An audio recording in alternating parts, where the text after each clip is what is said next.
Join me for helpful and not so helpful hints on home improvement.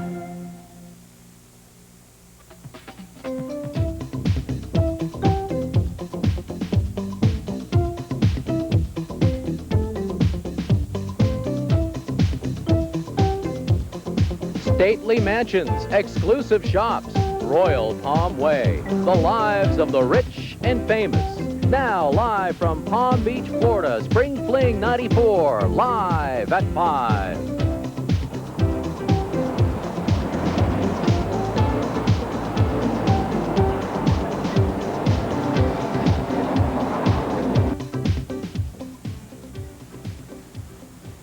Hi, everybody, and welcome to Spring Fling 94 for Wednesday, March 23rd. I'm Nancy Regan. And the deal tonight was, and I'm Paul Meunier, by the way, that I would hold the mic and Nancy would drive the BMW.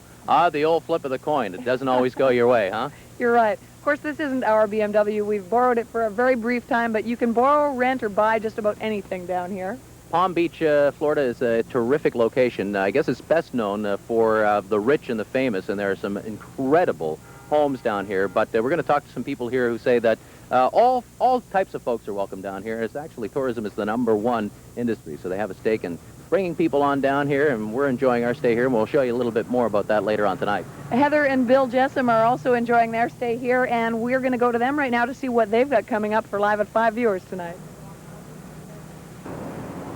I'm Heather Proudfoot in Palm Beach. Yes, lots of Canadians do come to Florida in the wintertime, but Floridians travel too, especially in the summertime. How to get them to come to Atlantic Canada? We'll ask them later. I'm Bill Jessam, temporarily living in a rich dream world, Palm Beach. And later in this hour, we'll attempt to wear the mantle of the rich, the powerful, and the famous. And later, win, place, or show. We'll introduce you to Wally Hennessy, a maritimer who's living life in the fast lane in Florida. And he's leaving the pack behind tonight, live at 5. And then another unsolved maritime mystery, another tale from the darker side by ATV's master storyteller, Bill Jessam. Tonight, where there's smoke, there's fire. The Fire Starter, later on Live at 5.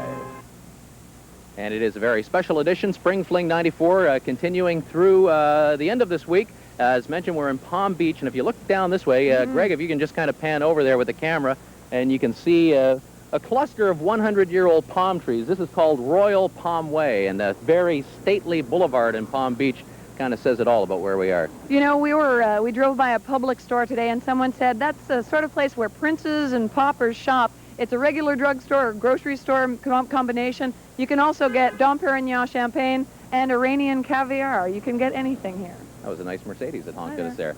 We're going to take a break, go back to the ATV News Center, and talk to Steve Murphy. Steve?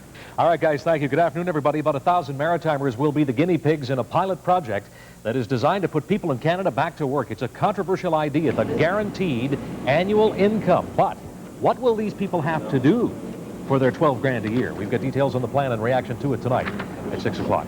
Also on your evening news, police and a lot of other people wondering who and what was behind a bomb blast right there at the courthouse in Newcastle. This court has seen a long line of notorious criminals blow through its doors.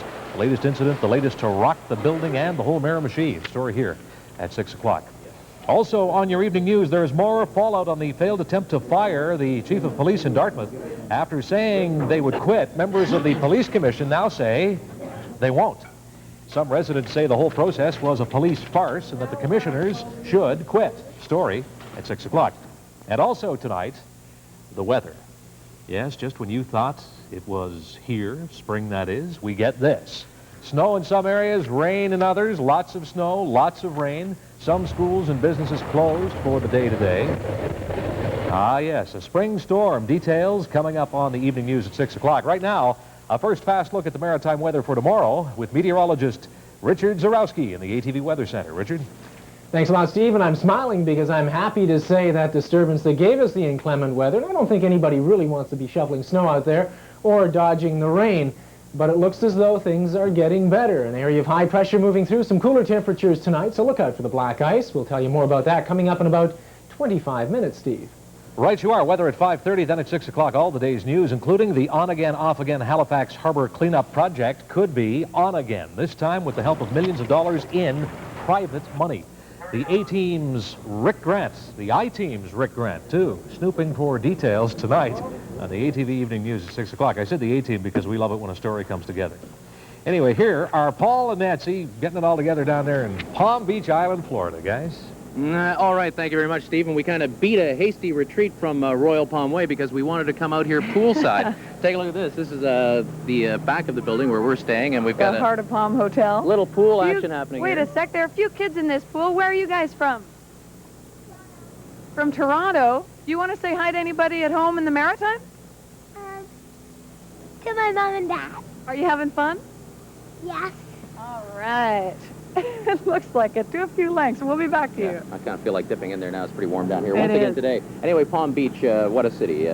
You know, it really is a city of dreams. You know, some of the richest people on the planet live in this city. And Bill Jessup spent a little time today dreaming himself. And in Bill's rich dream world, he sort of wonders what it would be like to have everyone at his beck and call, especially out on a shopping spree.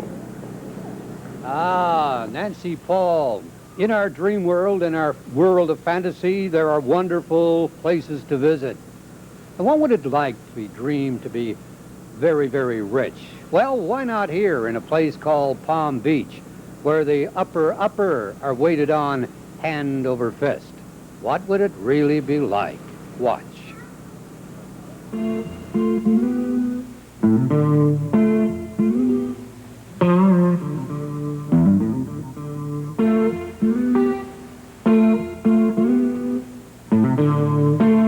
Street in the Palm is where it's at. All the famous international stores are what makes a stroll along Worth Street worth it. With temperatures in the 80s, it was in and out in search of a place to reflect on this opulence.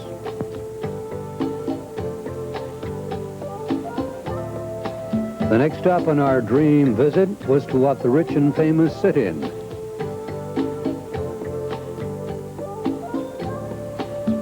And my favorite, of course, is a Jaguar.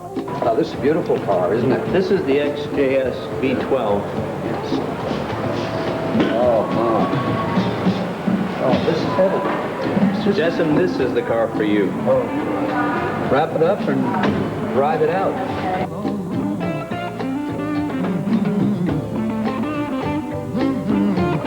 I'm standing on the corner of Royal Palm and Hibiscus with the television crew from ATV when this distinguished gentleman asked what we were doing.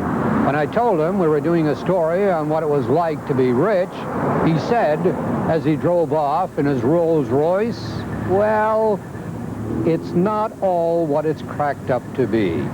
Paul, Nancy? All right, thank you, Bill. It looks like you had a terrific time today doing a little shopping. And I guess when you're doing a little window shopping here, you have to think about the 73-cent dollar, too. Oh, you sure do. When you go to the bank before you come down to Florida to check out the exchange rate, it's scary. Basically, you have to add 40% right now with tax on the exchange rate.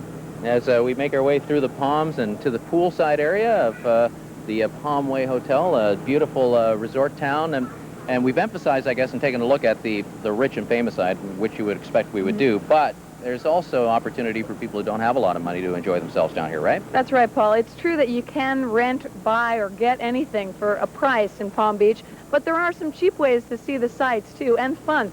I discovered that today firsthand with a $6 tour. Well, right now the fan is stopped because I have my hand over the solar battery, but as soon as I pull my hand away and if the sun is shining, then I have some air conditioning. Excellent, and that's what we need. We need to be cool for what we're going to do. Let me introduce Jack Owen. Jack, give us an idea of where we're going and what we're going to do. Well, this is a particularly hot little town, and most of the rich and famous at one time or another gather here, so I think I'll take you past some of the homes that they've occupied and either have turned into news items or to scandalous affairs. All right, let's go.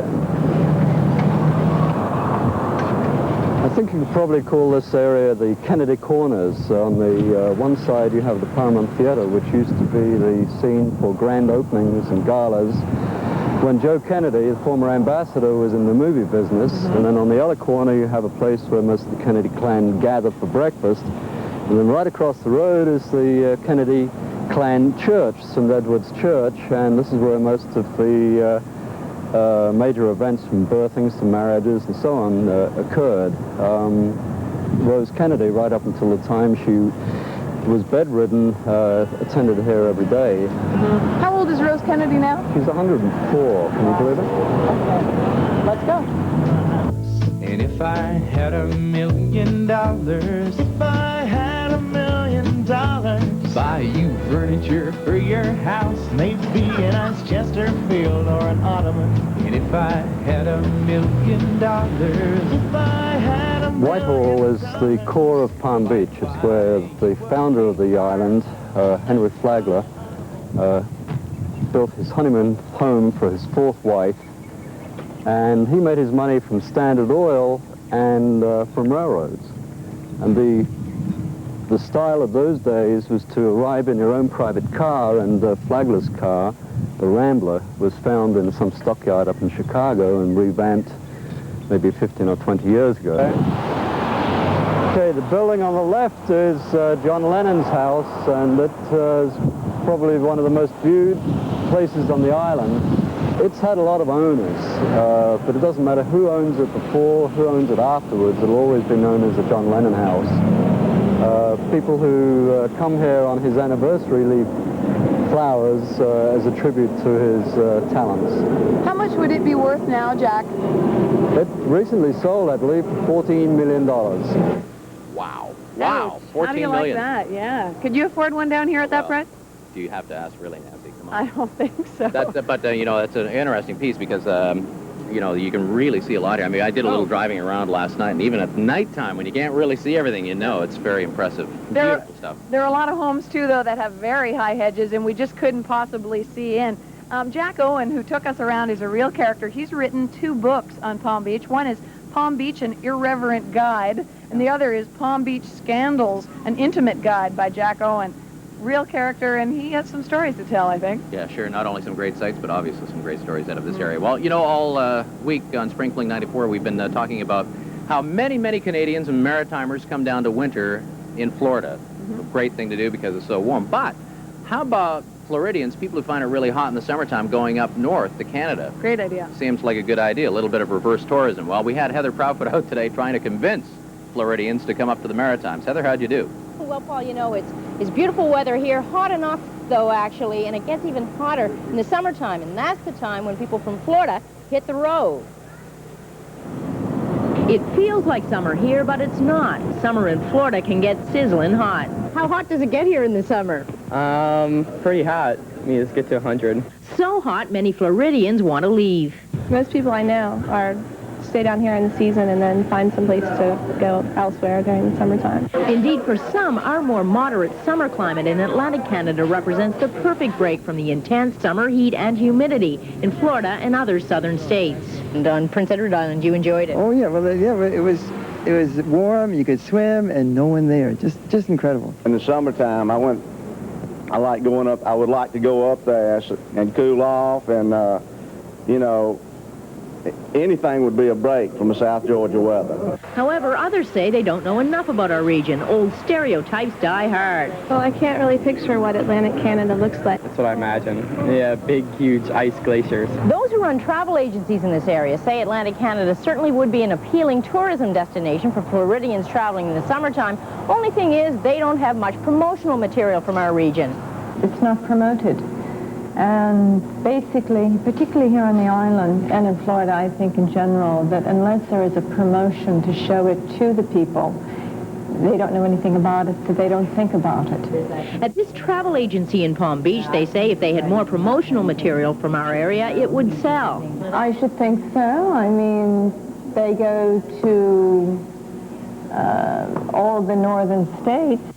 Meanwhile, the well-heeled Palm Beach set also point out there's now a golden opportunity.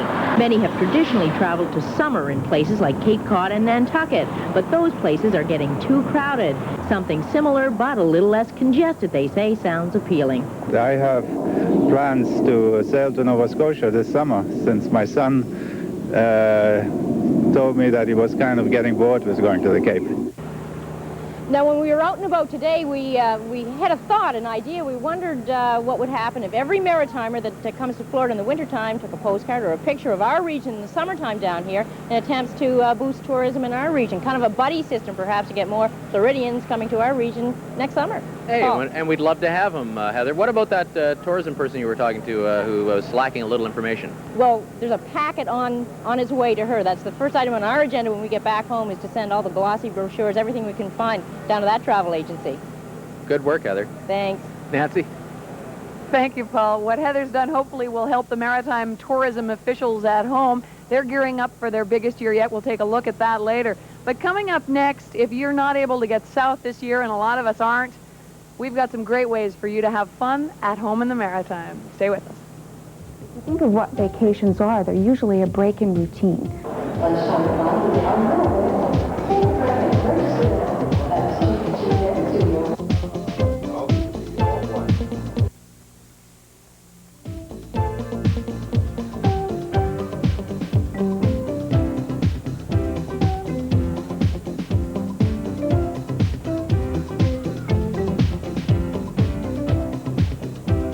Live at 5, Spring Fling 94 continues now from Palm Beach, Florida. And a vacation in Florida, no question about it, it's a great way to relieve stress and relax, but not everybody can do it. It's just not possible financially and time-wise for a lot of Maritimers.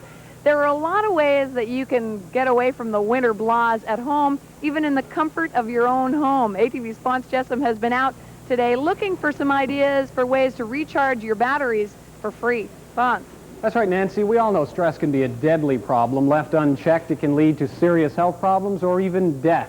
And while fantasizing about a sunny beach and a cool breeze might be tempting, there are much more practical ways to give yourself a much-needed vacation.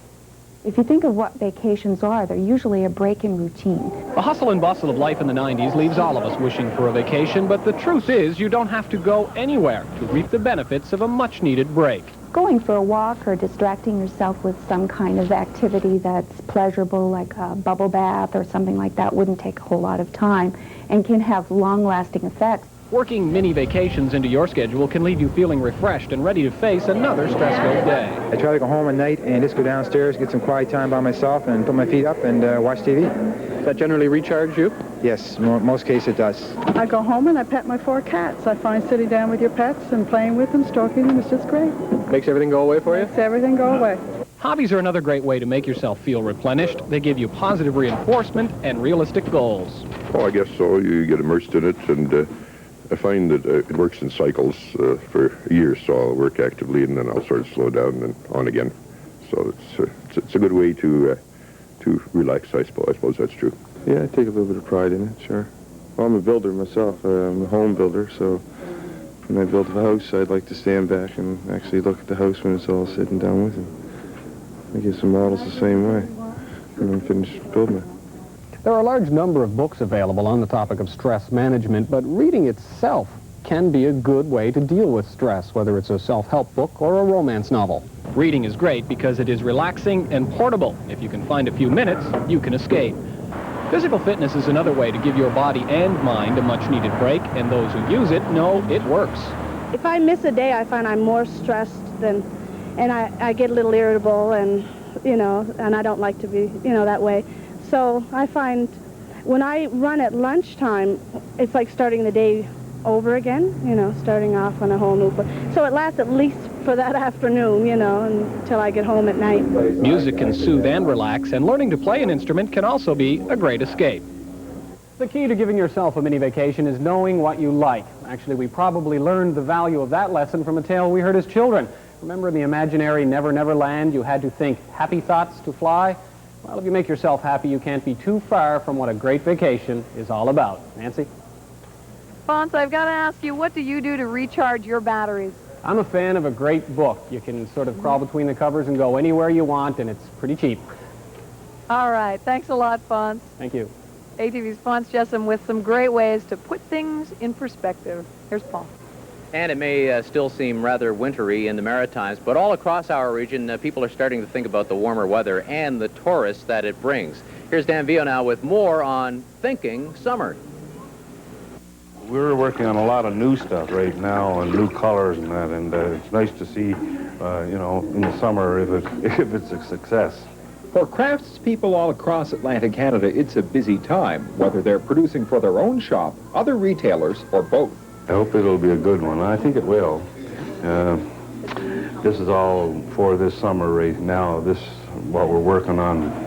Mostly on summer and a couple of small orders that we're finishing. We experimented a bit last summer with it, and it was really quite well received. So during our Christmas show at Confederation Center, we tried more of it, and we're really encouraged by it. There's always one more thing that you'd like to have a few more of something else, or there's one new thing that you just couldn't possibly find the time to do, but you get by, and if maybe through the summer there'd be a little chance to squeeze a few hours in and try to do that extra thing. Sure. But it's more apt to happen this time of year. It's just a 12-panel brochure. Of course, a lot of the tourist promotional preparation is now almost done. Well, it's definitely important for them to be in as early as possible. We started about a month and a half ago on this particular brochure, and it's just finished. It's a chill wind blowing here at Peaks Quay on the Charlottetown waterfront, a summer focal point. But while there's ice on the water and the shops are boarded up, behind the scenes they're hard at work. Where we're demolition up there now, we're just going to continue with the new second level right around this whole area, which will all become a dining area. There will be 4 little shops built underneath this second level. It's going to be quite a spot. Oh, it is, yeah. It's going to be good.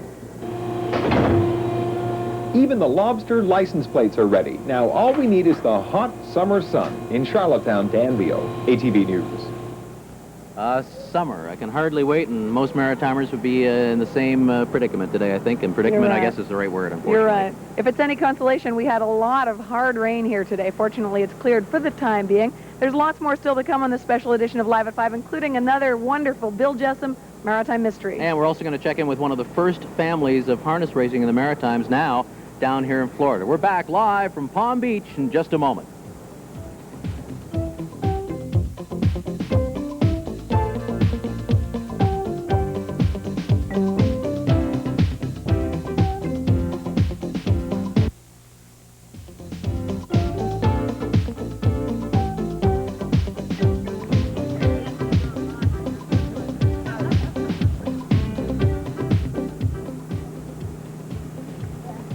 Welcome back to Palm Beach, Florida for Spring Fling 94. Live at 5 continues now with a very special congratulations we want to send back to the Maritimes.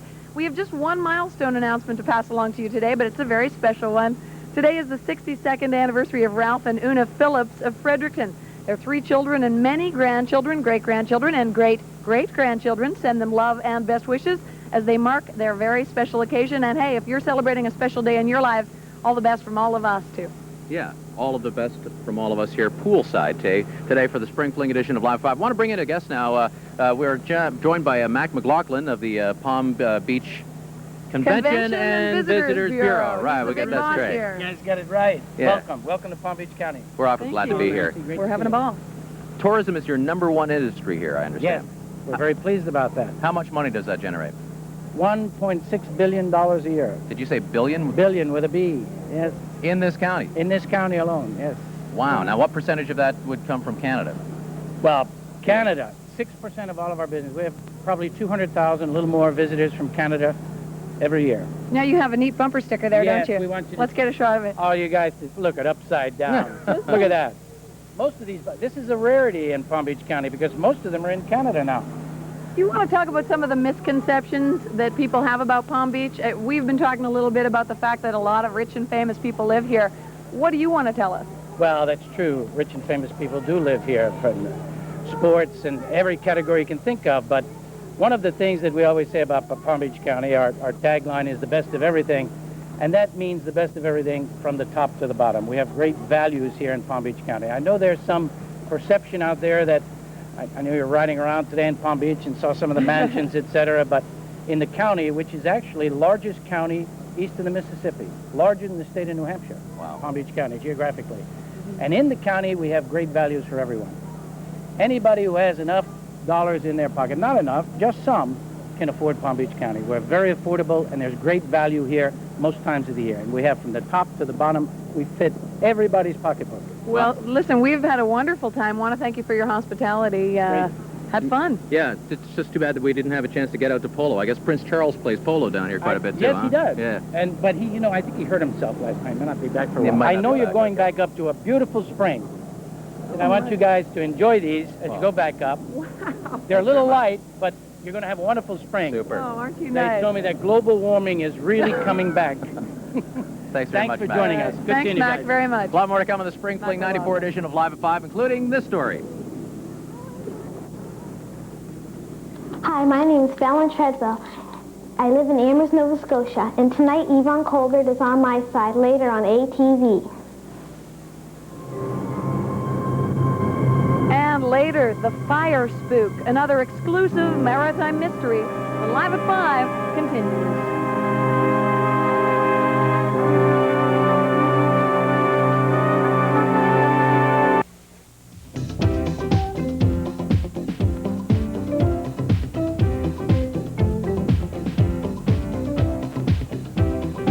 Welcome back live from Palm Beach, Florida, the Spring Fling edition of Live at 5 as we take a look at the news photographer from Channel 5 in West Palm Beach here to do a little feature on Live at 5. So, Nancy, I guess we're going to be on TV tonight. Kind of neat, I guess, a few times tonight. Well, of course, one of the top news stories back home is the weather. Unfortunately, we're having some tough times weather-wise in the Maritimes. Right now, we want to go to Richard to see just how bad it's been and how bad it's going to get. Well, Nancy and Paul, it looks like the worst is over as far as the weather goes across the Maritime regions. A few lingering snow flurries here and there and a few showers. But for the most part, the disturbance that gave us upwards of 40 centimeters of snow in some areas of New Brunswick and 40 to 45 millimeters of rain in others looks like it's moving off into the Atlantic. In its wake, we've got a ridge of high pressure starting to slide through. That's good news. We're looking at clearing skies tonight, but as the temperatures start to fall, look out for the black ice and, of course, the freezing precipitation as it comes down. First off, still some cloud across the Maritime regions. It's all centered around a low-pressure disturbance, which is now pretty much to the east of us. The ridge of high pressure down here to the southwest will get a chance to move through. As it does so, we're looking at clearing skies. Close-up view shows that edge rather sharp between the cloudy areas and the clear skies, which are heading in from the southwest. It also means falling temperatures, but sunshine for tomorrow. So for tonight, the remainder of that cloud, we'll just move it off into the Atlantic, and then we're looking at scattered snow flurries as the wind changes around from the southeast through to the southwest and up to the northwest. That'll push the temperatures down along with the clear skies in through New Brunswick. Temperatures there will be between -4 and -6 degrees out to the east, where the cloud will be lingering just a little bit longer, probably into daybreak. Temperatures will be hovering around the freezing mark, so there could be some scattered snow flurries there. Down along the mainland of Nova Scotia, temperatures will be marginally milder. Overnight lows centered at about 0 to +2 degrees. Again, cloud being picked up by that wind coming in out of the northwest, particularly in the wee hours of the morning. So as you head out to work first thing in the morning, look out for the precipitation and the slippery conditions. Now, as far as systems go, it looks like it's the area of high pressure that's going to be dominating our weather patterns. That low pressure disturbance that we have will have moved off into the eastern sections of the map. And then we're looking at the ridge of high pressure across the Atlantic region, giving us nice clear skies for most of the day. However, another disturbance is starting to brew. A couple of frontal disturbances associated with this low pressure center as it slides through the central areas of the Great Lakes on its way into the Maritime region. So we can expect to see increasing cloudiness by tomorrow night. And of course, that's going to be affecting the weather for Friday and Saturday before the ridge gets a chance to reassert itself. So our weather for tomorrow calls for mainly sunny conditions in through New Brunswick, partly cloudy conditions elsewhere. Temperatures will range from 3 to 5 degrees in New Brunswick, which is a little bit warmer than it should be at this time of year. Cooler both in Prince Edward Island, Cape Breton Island, mainland of Nova Scotia will have temperatures hovering between 4 and 5 degrees. Again, partly cloudy conditions to mainly sunny weather for tomorrow and temperatures slightly above seasonable. As far as our probability of sunshine goes, great for tomorrow, but it falls off rather rapidly on Friday. Saturday starts to bump up again, so half of Saturday shouldn't be too bad at all, and back into the sunshine again on Sunday. And speaking of sunshine, let's go back to the Sunshine State with Nancy and Paul.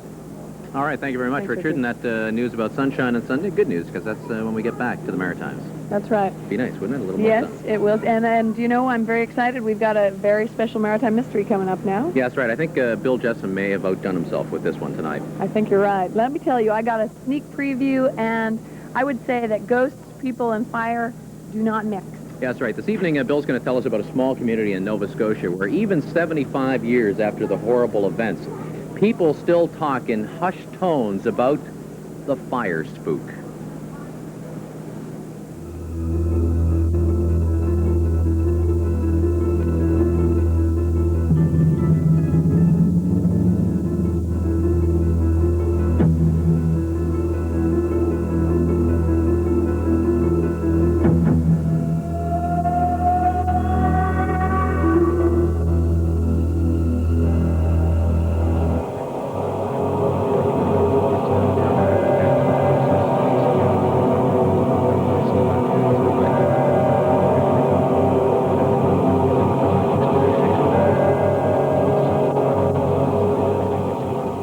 This is a settlement of Caledonia Mills, located 20 miles from Antigonish, Nova Scotia. Nearly 75 years ago, there was a farm located about a mile off the main road. The farm was owned by Black John Alexander MacDonald. What is left today are only unholy memories of that place. Many books have been written about the strange and demonic happenings at the farm, including The Fire Spook by N. Carroll McIntyre. And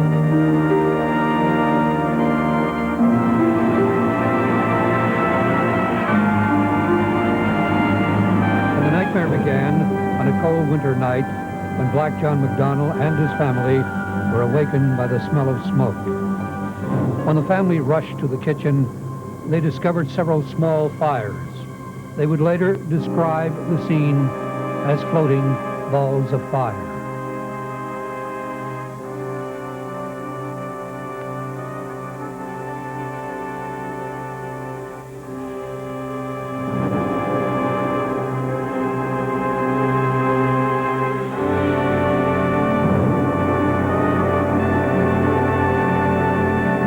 Little did Black John MacDonald think, as he breathed a sigh of relief, that he was merely attending a dress rehearsal for the show that was to start in that winter of 1922.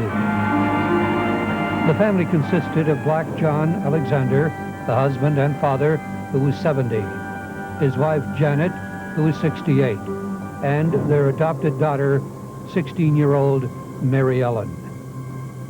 4 days after the fire started, and while neighbors sat around the MacDonald's kitchen table drinking tea and discussing the strange happenings, smoke and flames began swirling from behind the parlor door.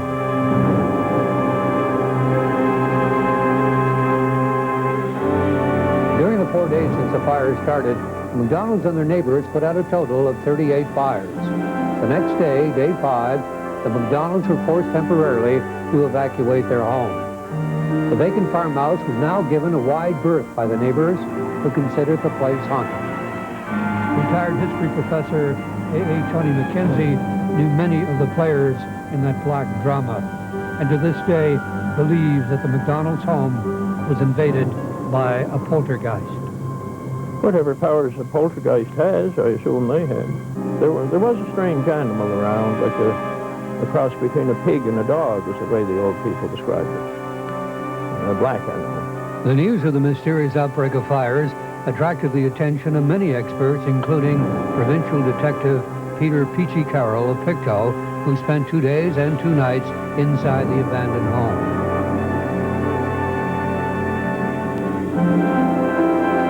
His conclusion, I firmly believe that neither the fires nor other strange occurrences about the farm were the cause of human hands. 3 months after the fires first started, the MacDonalds moved back. That very night, fires again started. The poltergeist apparently won. The MacDonald family moved out for good. Time has erased all evidence of the MacDonald farm, even to the Caledonia Mills highway sign. As time passed, so did Alex MacDonald. Only a year after evacuating the farm, he passed away the victim of pneumonia. 8 years later, Mrs. MacDonald's cause of death, third-degree burns. A coincidence? Their adopted daughter, Mary Ellen, moved to Ontario, where she lived until she passed away only 6 years ago, bringing to an end one of the great unsolved maritime mysteries.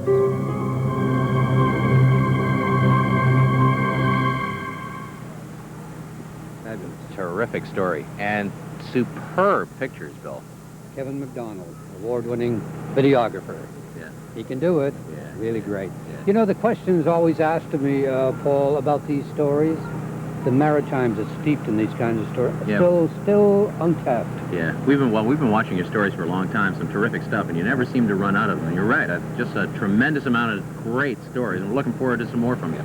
Well, as I say, we live and work in a place that's steeped in tradition, and its folklore is endless. There'll be more this coming fall. We work through the summer finding more, but I want to go back home, Paul, but not just yet. Ooh, well, that's a little bit of a mysterious tease right there. We're going to find out what Bill means by that, I guess, in the fall. Nancy? Oh, I guess I got caught in the pool. Sorry, I was just cooling off the feet, you know.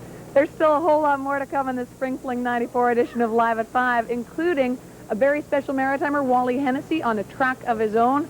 But first and up next, Yvonne Colbert is on your side.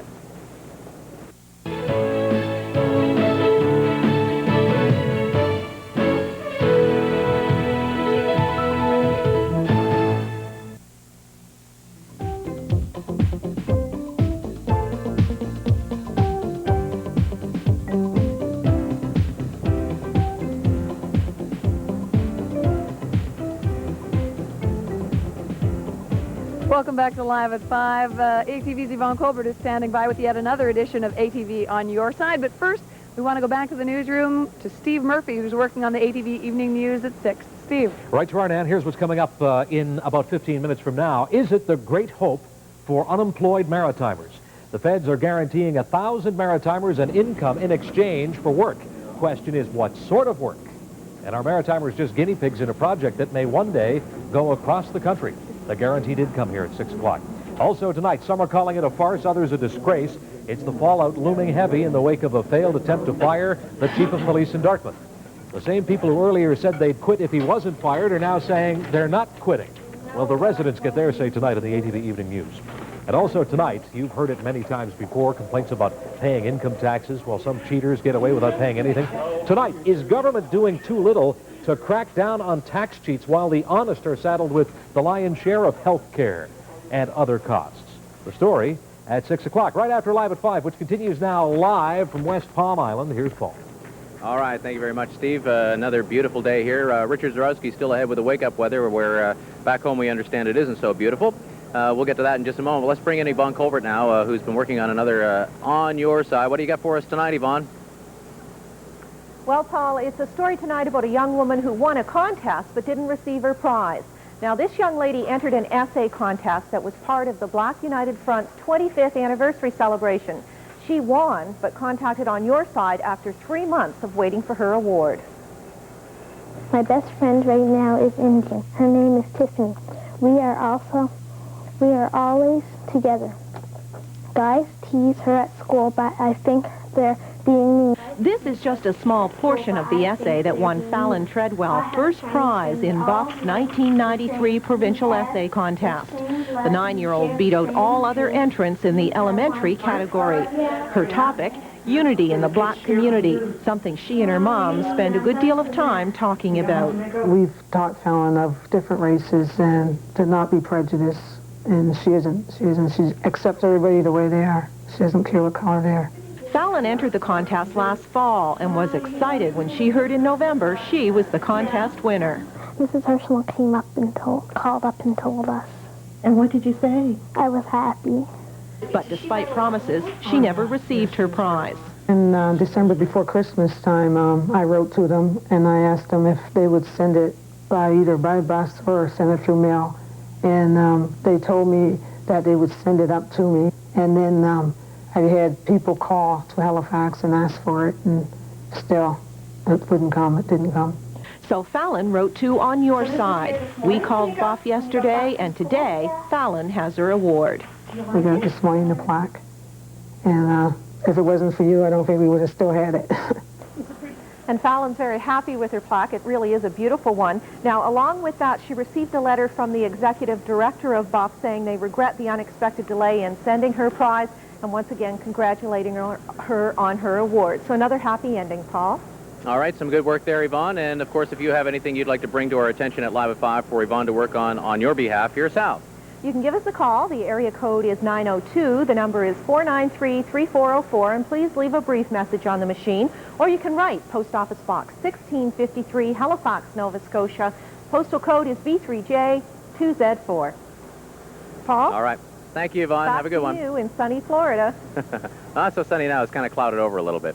And there's lots more to come on Live at 5, including a story about a maritime family that has made its way down to the sunny south, not to relax or retire, but to work. And boy, do they do a good job at what it is they do. That story when we come back live from Palm Beach. This is Shirley Hennessy. You're going to see my son later on Live at 5. Don't miss it.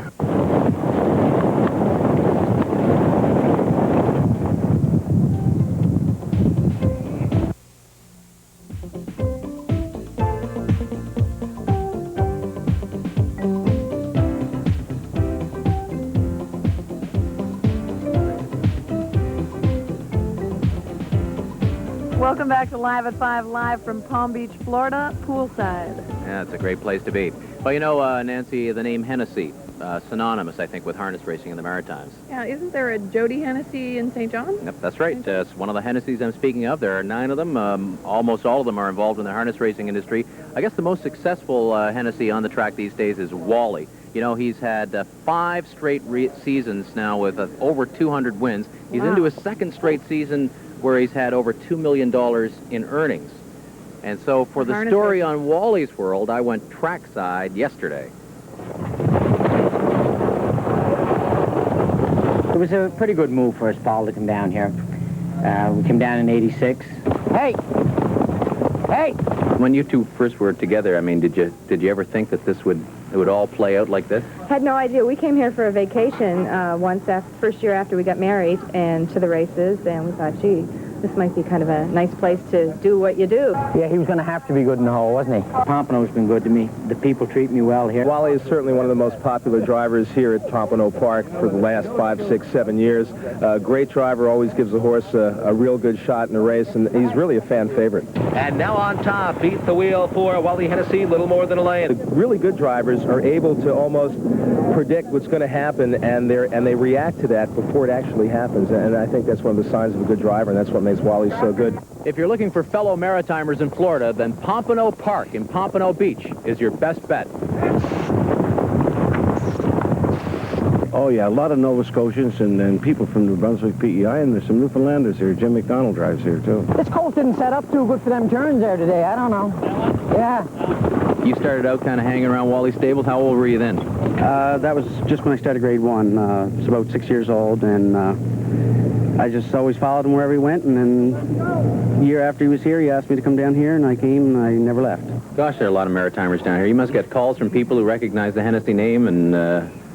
Yeah, quite a bit. Yeah. Everybody that comes down calls and says hi, and whether they come to the races and maybe drop by the barn. He has a lot of people here at the barn. This is a quiet day. It's usually pretty full of guys from home that know him, and they like to hang around for the morning, and it's usually pretty busy.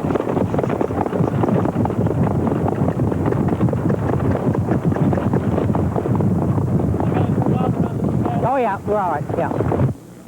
Yeah, indeed. He's got it going great. Wow. Wally Hennessy's been having and you know, he races in Saratoga, New York in the summertime, so he's a busy guy. Pompano in the winter, Saratoga, New York, which is a lovely place, part of that state in the summer. You can't beat it, Nancy. Life, eh? You just can't beat it. And I didn't realize there was so much money involved in harness racing. Yeah, well, of course, you know, he doesn't take all of those $2 million.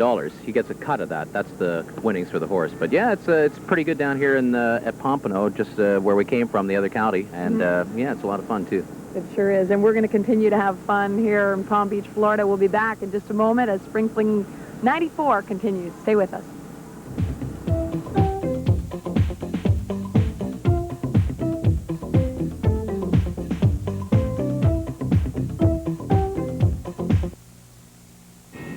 Travel for Live at 5 was provided by Air Canada. And welcome back live from Palm Beach poolside on a Wednesday evening. Of course, as we mentioned earlier, and you know too well at home, there's been some brutal weather in the Maritimes. Richard's still working on it to see what it's going to be like when you wake up tomorrow morning. Richard. Thanks a lot, Nancy. And indeed, there has been some brutal weather. If you don't like snow, I don't think you like the weather at all across the Maritime regions. On the marine forecast, well, with this disturbance rolling out, we've still got some wind out of the west up to 40 knots in some area, and that giving us some waves up to 5 meters, but things will be changing. Tomorrow morning, for the most part, should be clearing out there. Look out for the black ice. There will be some precipitation, but the ridge of high pressure moving in, that should clear things out. Temperatures between -5 to the north and +3 down to the south. And if you're wondering what the weekend's doing, well, we've got some sunshine rolling in on Saturday, but also some clouds, a 40% probability of precipitation there. A little on the cooler side, 0 to +2. And then for Sunday, well, Sunday's going to be a fun day because there's lots of sunshine in the forecast and seasonable temperatures, as there is down in Florida. All right. Thank you, Richard. Thanks, Richard. And what have we got coming up tonight on Primetime in the Maritimes? Well, if you want to stay indoors, and it sounds like a good one to stay indoors and watch a little TV, here's what you can expect. It all starts at 6:30 with Full House. Murphy Brown is on at 7. We've got Home Improvement at 7:30. Class of 96 is on at 8 o'clock, and then at 9 it's Unsolved Mysteries. In the Heat of the Night is on at 10 o'clock, and then at 11 it is Neon Rider. And tomorrow, Spring Fling 94 continues from St. Petersburg's, oh boy, I'm having a tough time saying this, St. Petersburg, Florida. I think it is the humidity. It's crawled into my brain. We're going to be talking to some snowbirds on the Gulf Coast where there are a whole lot of Canadians, and I'm sure we'll run into our fair share of Maritimers there as well. That's right, and we'll hope to catch a little bit of the Blue Jays as well. They're over in St. Pete's tomorrow. Usually, as you know, they train in Dunedin. And actually, I want to pick up on that because I'm going to meet a young Maritimer who's 15 years old, and he's here on a Children's Wish. Right. Wish. That's good. And he's going to be looking on as the Blue Jays do their spring training. Oh, terrific. We're going to be looking forward to that. Don't have any home videos for you tonight, folks. We had a little humidity problem with our recording machine. It's hot down here, folks, sometimes. So what we've done is we're going to have a double bill for you maybe tomorrow. We'll pack a little extra into our home video tomorrow. So we're going to pack up all our gear here in Palm Beach. We're going to head north and then west across this great big state to the Gulf Coast. That's going to take us about 4 hours of driving tonight, and we'll set her all up in St. Pete. St. Petersburg. That's right. Thank you. We'll see you tomorrow. A Spring Fling 94 continues on Live at 5 this week. Have a great night, everybody. Let's go back to the ATV News Center for the ATV Evening News at 6. And Steve Murphy. Steve? Thank you, Paul. Tonight, there's hope for the job hungry, but what's the catch? The candidates here will be getting $12,000 for the work which they're going to be performing. Work will be provided which will be consistent with their ability. Mystery bomber clobbers courthouse. I myself and the daughter were sitting in the living room, and I just heard a loud bang, and she mentioned it, and I said, oh, it's probably just them working down at the end of the bridge. And City Hall Follies has the top cop fracas turned to farce. They never really make up their mind on anything and do what they say they're going to do. They always wish-wash back and forth on just about everything. Now, from the #1 news team in Atlantic, Canada, the ATV Evening News.